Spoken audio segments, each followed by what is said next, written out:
Morning, everyone. The first speaker for today is Asim Siddiqui. He's a research scholar at the Manipal University. The topic for today is experiments with performative pedagogy in an adult classroom. He was dealing with a problem statement, which was that his students were able to articulate and understand problems of identity-based discrimination, but there was no change in their own discriminatory behavior against other groups. So he shall talk about how he used art pedagogy and the tools within art to overcome this issue. Asim. Yeah. Thank you, Priyanka. My experiments with performative pedagogy comes from my teaching experience at Manipal Center for Philosophy and Humanities. I'll just give you the context of this classroom. So I was teaching political and ethical philosophy to postgraduate humanities and social science students. And in teaching of philosophy, generally you have this very traditional approach of going by European philosophers. So you start with Plato and Aristotle, and then you come to these modern philosophers like Descartes, Kant, Hegel, basically white European men. So there is this is the traditional approach of teaching philosophy, even when we are dealing with very important concerns of ethical and political nature. But contemporary approach has tried to challenge it in some ways.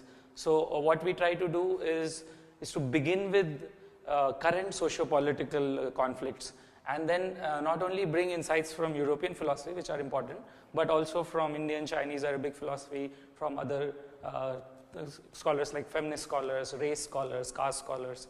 So this kind of a teaching is now becoming prevalent, where it's not just about teaching European philosophy for any kind of issue, but also to bring different insights.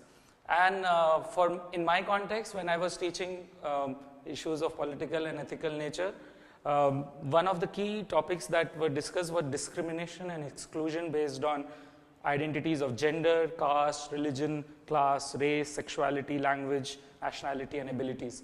So these concerns are very relevant for our context right now, the kind of violence and conflicts we are seeing in India and in world across. So we need to engage with these problems of discrimination and exclusion. So humanities and social sciences have been sensitive to these things and have always tried to engage with it. And how do they do it is, first of all, to recognize that there is a dominant propaganda in how we consume knowledge, and that we receive through family, society, media, and even state machinery. So any simple example like gender or caste is what we come to know about them is through these institutions. So there is a very a dominant propaganda about it, and the first step is to recognize that we need to question it. So that's how we go about. We train them in skills of critical thinking, analytical reasoning, and rational argumentation, so that we can deconstruct this dominant propaganda and we become open to other perspectives. So for example, in US, from the African American perspective, or in India from a women or Dalit perspective, how do we engage with the dominant propaganda? So these skills are very important in that sense of critical thinking, analytical reasoning, and this kind of debate, argumentation. And especially now, as we see the rise of very intolerant ideologies in terms of ultranationalism or religious extremism, even the way we have thought of development in terms of very exclusive few people getting the benefits of it, the destruction of ecology. So all of this are very crucial problems, and there is a strong propaganda for all of them. So it becomes even more important for humanities and social science education to focus on critical questioning, saying that, okay, what we get is not what we need to assume. We need to question it, we need to engage with it more deeply. But in my experience, I felt that critique is important, but it's not enough in some ways.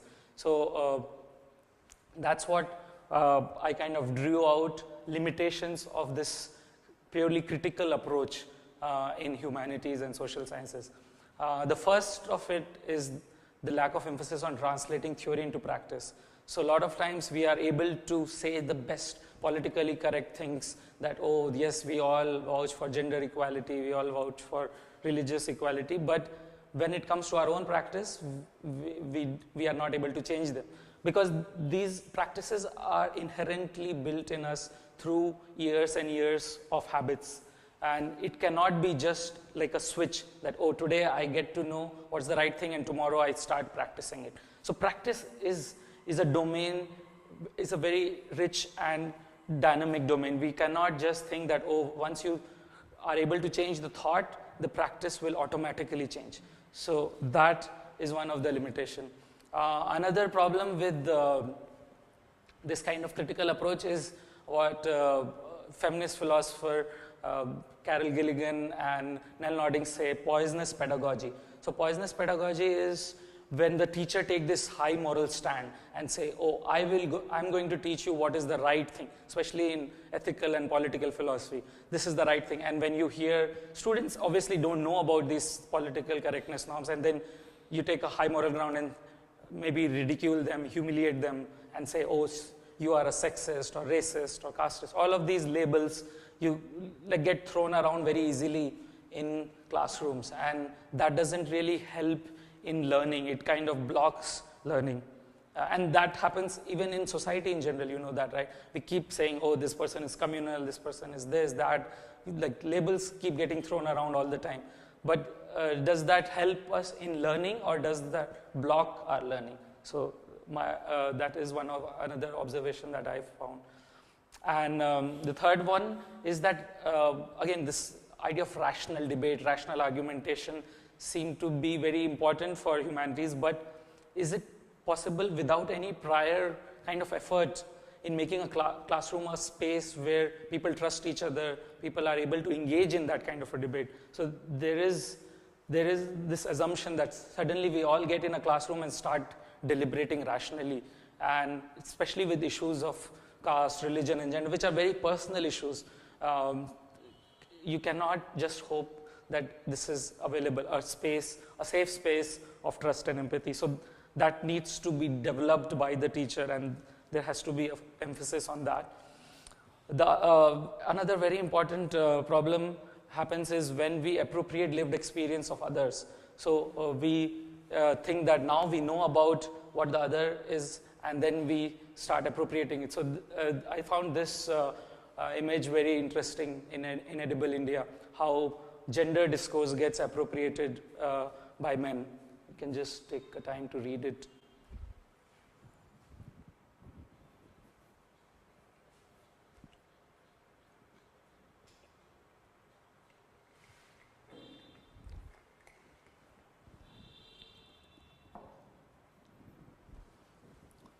So here, like in this image, there, like the woman is trying to say, yeah, I want to talk about the problems of gender marginalization, but the men have already appropriated the discourse. They know what's the right thing to say, and they are saying it. So the same happens with caste, the same happens with other marginalized things. So we talk on behalf of, for example, Adivasis. I come from a state of Chhattisgarh where a huge population of Adivasis, and there is no voice that we are asking them what is development for Adivasis. We are already saying, no, this is the right thing, you need to develop in this particular way. And whatever protest happens, we're not even listening, like there's no listening in this. We already know what the right thing is, and we kind of keep it. So in this way, there is no challenge to the traditional privilege that the men, they use this the kind of discourse to further emphasize their privilege. So earlier it was a direct discriminatory behavior. Now they use the politically correct language to continue the privilege. So Gopal Guru, a very famous political scientist and a Dalit scholar, he also talks about how all the talk about caste has been appropriated by, again, the upper caste. So there is no voice of the lower caste and Dalits to talk about their own experience. So this is another problem which we face very strongly in humanities and social science education. So coming back, so how do we then engage with these things? The most important is translating theory into practice. then keeping a classroom which is safe, experimental for people to experiment, like do different kind, engage with these concepts and not suddenly be ridiculed or humiliated if they don't know anything. And also to be sensitive to the experience of others and not like try to appropriate it for our own benefit. So that's what took me to performative pedagogy, especially theater, and I also use a lot of other practices in visual arts, literary arts.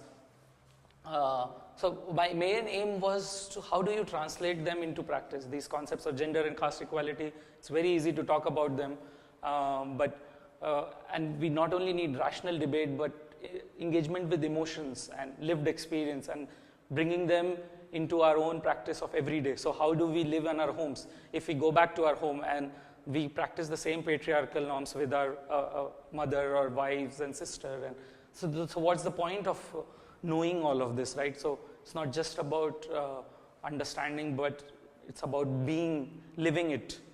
So that was one of my major like push towards performative pedagogy.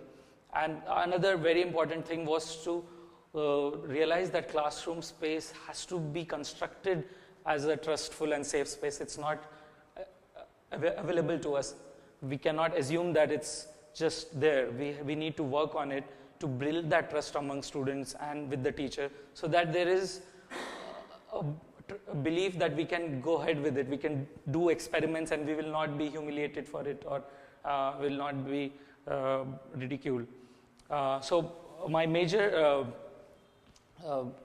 inspiration came from Theatre of the Oppressed, which is again a very important tool which is developed from pedagogy. So Paulo Freire worked with peasants in Brazil and came up with Pedagogy of the Oppressed, and then Augusto Boal took those ideas and brought into theatre.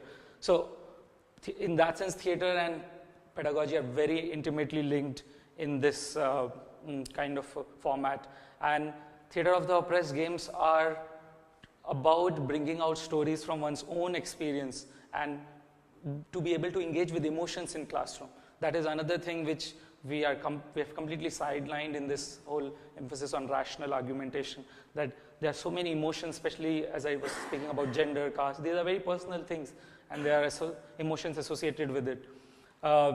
Also, what I was interested in was visual and literary art, because a classroom may not have all the experiences, especially the way our higher education right now is. It's only the elite who are able to reach, and through reservations, through affirmative action, we've been able to get some kind of marginalized communities in the higher education, but largely we don't have. So we need to look at the literature, for example, or documentaries and films, plays, where these things are engaged with in more sensitive, more nuanced way, and not just, okay, this is the right thing or this is the wrong thing. So I'll focus more on the performative, theatrical, and other musicality, and while I was teaching, I was also doing my field work in arts education. So I looked at all of these concepts very closely and tried to bring in my classroom. So what I started generally with my classroom was with a warm-up and a kind of a breathing exercise, so that students are encouraged to bring that awareness inward, that it's not just about knowing a concept, knowing something which is out there, reading something, but also to look at your own physicality, your own emotional state, and being in the classroom at that moment. So the way our classrooms are designed is again that we sit, we are disembodied minds, we are only engaging at that intellectual level, and these other aspects are ignored. So in my classroom, I try to begin with kind of a little bit warm up, and then these breathing exercises through which you draw yourself inward, and which also creates like an introspective state for you. The biggest challenge for me was to bring movement in the classroom, in an adult classroom. So these students have been in the schooling for 20 years, and they have been trained in one particular way of just sitting and listening and noting down something and then giving exams. So this kind of movement was very discomforting for a lot of students. But there was excitement also in many, because some of the students are not able to engage again in only that rational argumentation kind of a thing. So when I brought movement in the classroom, some of them got very excited that now they can also participate. But also there was a lot of resistance as well, because they were like, okay, what is this? This doesn't seem to be rigorous enough for a humanities education. We need to go deeper into all this very deep philosophy and then talk only about that argumentation, and this movement is not rigorous and things like that. So it's a continuing challenge, and every batch I teach, I have to make a case that no, these things are important. And I cannot give a reason before they experience it. So you have to experience it and then you will know about it, kind of a thing. So the beginning was again like mostly with theater games, in which like we started with some kind of image theater and forum theater, which again part of theater of the oppressed format, where you kind of make images of emotions, you deal with each other, you sculpt each other's emotions. So in that sense, you like basically engage with each other's bodies, with each other's emotions, and you bring out your experience.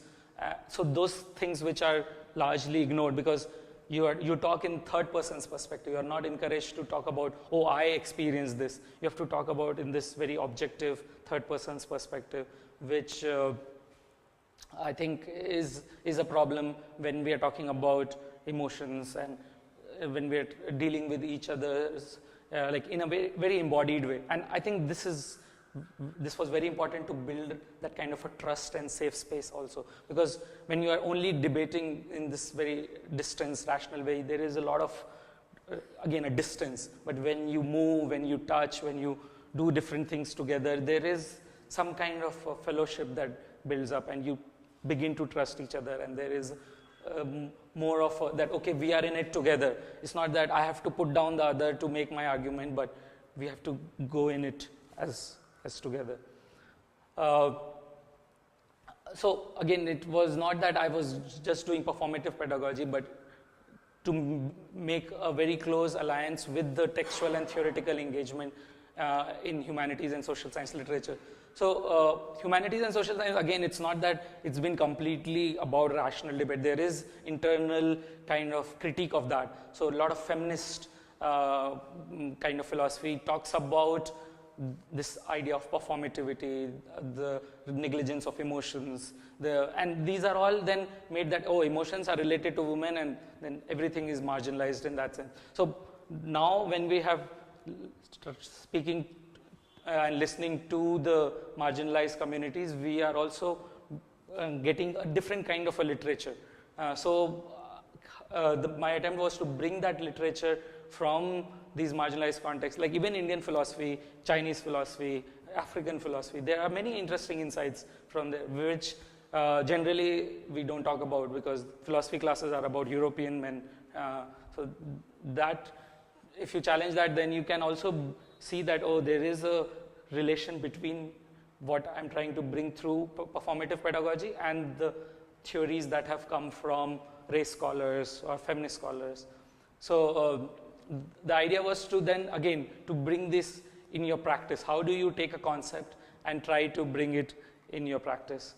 So we try to theatrically simulate some situations that is coming from either the lived experience of the students or lived experience that we read in literature or films, and try to see how do we apply concepts of equality, justice, all of when we talk about ethical philosophy. So, and what is the challenge in that? So another important observation for me was that when you teach in a traditional class, it's almost that teacher is going to tell you this is the concept and then you apply it. But in a more experimental classroom, it's not about taking it and applying it, but experimenting with it and seeing if it makes sense to you. How can you make that concept your own? So it's not just saying, oh, gender equality is good, but what is gender equality to you? How do you engage with it in your daily life? So you take a daily situation with your wife or with your mother or with a person on the road, and you simulate it and see how do you bring concepts of equality and justice in that. And in making that movement or concept your own, you also come up with very fresh insights.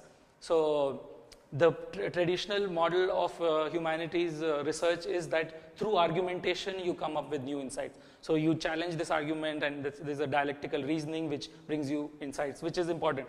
But this is another way of emerging with new insights is through your experience. How do you try to make a concept your own, and in that engagement you find something new that emerges, and that kind of helps you in working on a theory. So again, a lot of feminist scholars have tried to bring say that, oh, there is something unique about feminist experience, and there are insights that come from that, even with Dalit experience. So all of this becomes then like it comes together. And then it's not just about keeping this only restricted to your classroom. It's about taking this to the practice, to your real life scenarios. So like a homework, here the homework is about applying those concepts in your own families. And families, I think, we think that, oh, family is this great institution, but most of our prejudices come from families and our immediate social context about gender, about race, about caste, so and religion, all of these. So how do we then, and these are the most sensitive as well. You cannot, it's very easy to say to some unknown guy that, oh, you are a patriarch, but it's very difficult to say that to your father, right? But that is the most important thing. You have to deal with those kind of very sensitive things, and then in that nuances come, because you cannot just label your father a patriarch, because that doesn't help. You have to address in some ways how that relation is. So it's about keeping the relationship alive. It's not about breaking down the relationship, but it is not also conforming to the norms which are set. So it's a very difficult process, but it is what is most important, because when we deal with this abstract argumentation, it's very easy to take radical positions. Oh, this is all wrong, and oh, India is so bad, oh, US is so bad. But when you talk about, okay, it is bad, there are problems, but it's about also relationships. You cannot give up on relationships. You have to keep refining them, making them better. So that's where I think these things become more nuanced. It's not that you can easily take a radical position, but you have to, and that's where you become much more humble also. Otherwise, it's very easy, again, like you have seen in protests a lot of times, that you take a very, very extreme radical stand. But when you are dealing with these things in your own families, in your own personal lives, then you know that it's very difficult to put these high ideals into practice. And that's what makes us more humble. That's what we know, that, oh, all of us make mistakes, but it's not that because someone has made mistakes, now you should hang them, or like some mistakes are obviously unpardonable, you should hang them, but most of them are not. So how do we work through them? And if we are able to address these smaller mistakes, then maybe those bigger mistakes won't happen. Like extreme cases of sexual or violence or religious violence and all of that. If you are able to deal with these problems at a smaller level, then maybe it won't escalate. But because we are so caught up in taking this high moral ground, saying, oh, my religion is the best, or my caste is the best, or something like that, in that you give up on improving that relationship. And another very important thing here is, like when we got independence and Ambedkar and others made the constitution, for them the most important thing for democracy is about relations among communities. So there are different caste communities, religious communities, Adivasi communities, gender communities, all of that. So they are all staying together, and India is such a diverse country.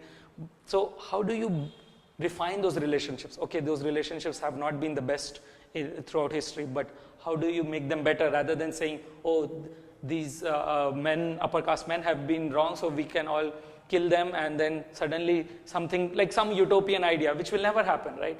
So these kind of revolutions actually lead to more problems sometimes, rather than addressing problems. So this kind of approach, where the focus is not so much on the right thing to say or right thing to talk about, but to be able to put it into practice, is what makes you more humble. And so in my experience also, like most of the classes when I used to attend, they were all, and it's still there. It's like students, you are very, it's glamorous to take these extreme radical positions, but the more we emphasize on this practice element, I think there is some humility that comes.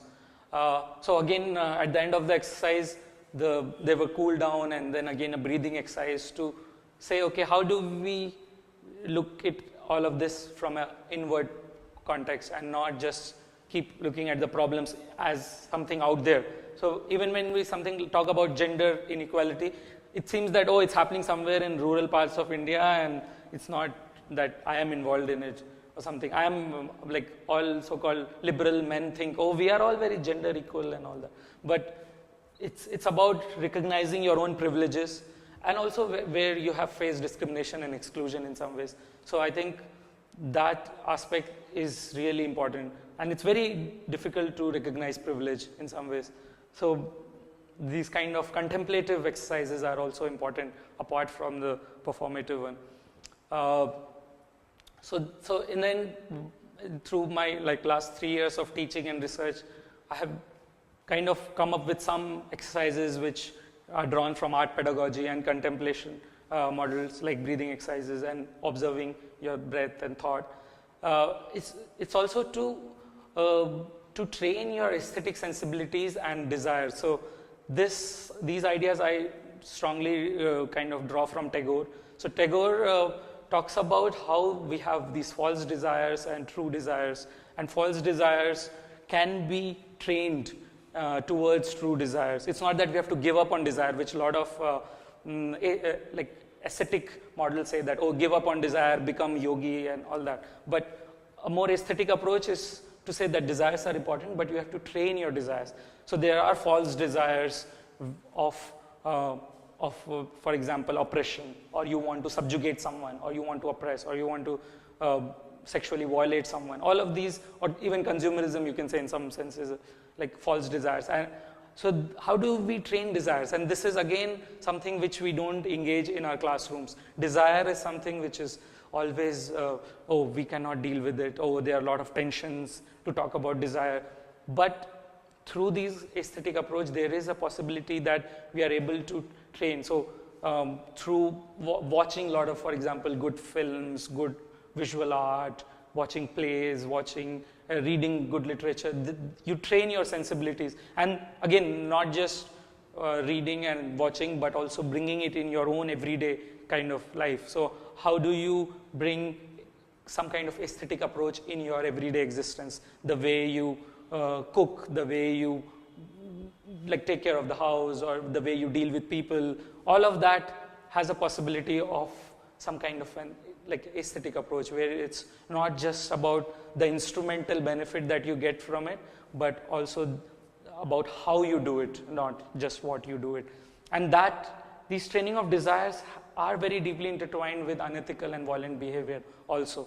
So that's where I think these seemingly distant disciplines like ethical and political philosophy comes together with art pedagogy, where art pedagogy is able to train you in some kind of a deeper level, which then connects to your ethical behavior in some ways. So if you just talk about ethics, for example, I give you 10 rules, oh, this is the right thing to do, like 10 commandments. So will that be more useful to just say, oh, this is the 10 rule and I will just keep following that and that is enough?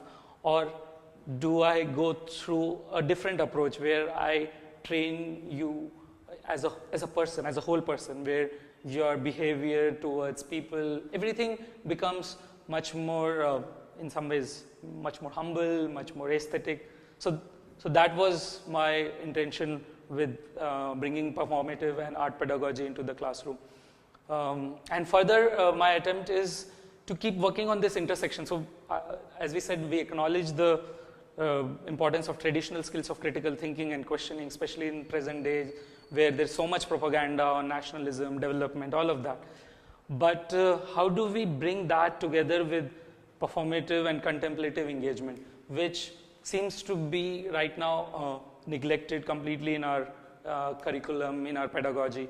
And how do we keep working to bring these things together. So that is my continued practice of, so in my teaching also I try to bring some, like all of this has influenced how do I more, like teach more aesthetically, for example, or teach in a way which is non-violent, which is ethical. So this kind of comes together, and it's very easy if we are unaware of the power that we hold as teacher to become oppressive on students, become this morally correct and keep humiliating and ridiculing the students. So this is again has, for me also has brought some kind of inwardness in my teaching practice, in my research practice.